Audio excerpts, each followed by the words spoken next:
Hi, I am Anna. I come from www.ntvforex.com.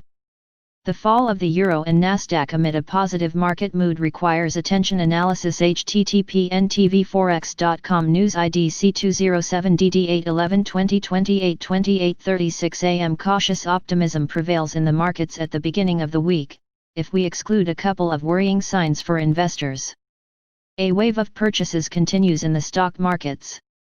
Risk-sensitive GBP and AUD on Tuesday morning added about 0.3% in pairs with the dollar, although they are some distance away from the highs of late July. Gold slipped below $2,000, and the major Asian indices are confidently adding more than 1% due to optimism around support packages and in anticipation of China-US trade talks. Despite overall optimism, Eurist records lower intraday lows for the fourth consecutive trading session and traded at 1.1750 on Tuesday morning. This occurred after several unsuccessful attempts to gain a foothold above January 1900 in the last 2 weeks, forming a double top. A further drop below 1.1700, the lows of local correction in July and August, can open the path to a more substantial pressure, potentially sending Eurist to 1.1650.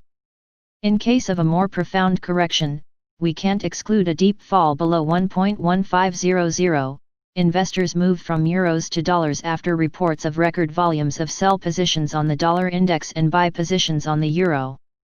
This is a sign that could deprive the single currency's fuel for further increase. However, it may also be a precursor for a broader recovery of the USD, if the downward movement of Eurist goes boldly below 1.1700. Elsewhere, there are interesting dynamics to the major US stock indices recently, where there are further signs of rotation in leaders.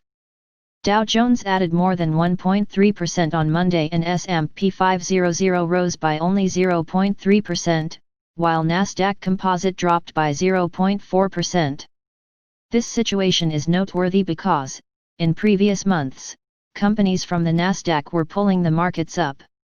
Now the interest of the participants is shifting from growth to value stocks, which can generate regular profits. Futures on Dow Jones have already added 6% so far this month, reaching 28,000. This is twice the growth of the S&P 500 and 3 times stronger than that of Nasdaq for this period. However, one should be cautious about the increasing pressure on the growth stocks. The market takeoff in previous months resembled the dynamics of the days of dot-coms.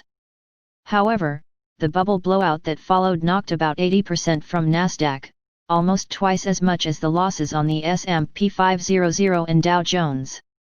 As positive sentiment prevails, it is barely worth speculating on a long-term decline of the Nasdaq, or a general collapse of the markets.